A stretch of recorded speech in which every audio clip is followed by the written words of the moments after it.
Yosha, Wheel of Time, like it's like definitely an ensemble piece, but much of the focus I feel like is still on Rand and how he's sort of reacting to the world and the circumstances. Did you feel any like particular pressure, especially knowing what we know about Rand eventually without getting into any spoilers? Did you feel any particular pressure with the role?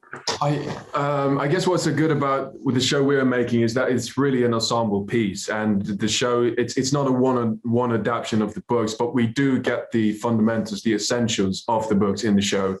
When I started this, when I heard I was going to play Randolph Thor, I did feel pressure, but that pressure it kills creativity. So I try to stay away from that as much as possible. Yeah, definitely.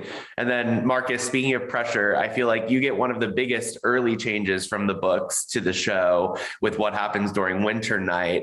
How do you approach the performance and bring in elements of the book, but then you still have those changes and bringing in your own personal experience?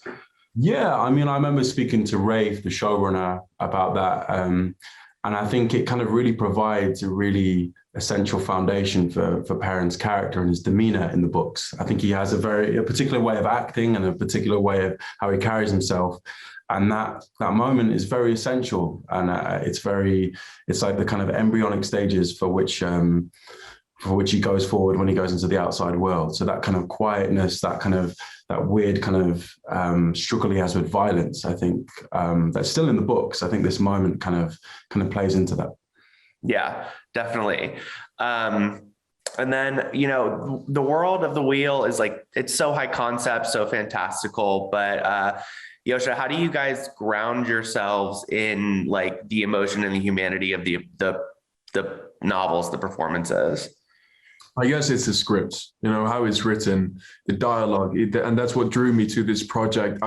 When I was auditioning for this, I didn't know who I was auditioning for. They kept that secret. I only knew it was the Wheel of Time, and the context of all the scenes was I didn't have that information. But I called my agent. I said, I don't know what this is, but it really feels something for me because the dialogue felt so human and real and so genuine. So I think that human side is all in the script, and the writers make sure that's in there, because that's the quality. I think that's the good thing about the Wheel of Time is the characters and their relationships. Definitely. How did you guys build, Marcus? How did you guys build like those relationships with with the core sort of Emond's Field 5? I think when we initially started, we had to spend a lot of time doing stunt training and horse riding. So you kind of bond together quite quickly. There was a lot of action and horse riding in that first block.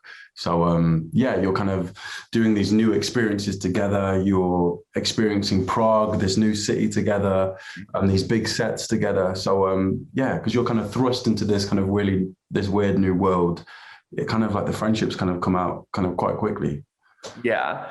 Speaking of the big sets, did you guys have a particular sequence in like the first 3 episodes, or that was your favorite, like Winter Night, Shadar Logoth, anything like that? I think one that was really special was the Two Rivers, because that was our introduction to this project, and everyone realized what kind of production it was. And, there were dogs walking around, and there was woo in that house, and I don't know, meat in that house. It was so detailed, and there was so much work put into that set that was, for me, a special one. Definitely. Yeah. I mean, it looked great. I mean, I was getting like Shire vibes from Lord of the Rings, which I was really happy about, because I'm a big Wheel of Time fan with the novels. So I was like, yes, this is amazing. But I think that's our time, guys. Thank you so much for your words, and congratulations, and can't wait to see the rest of it.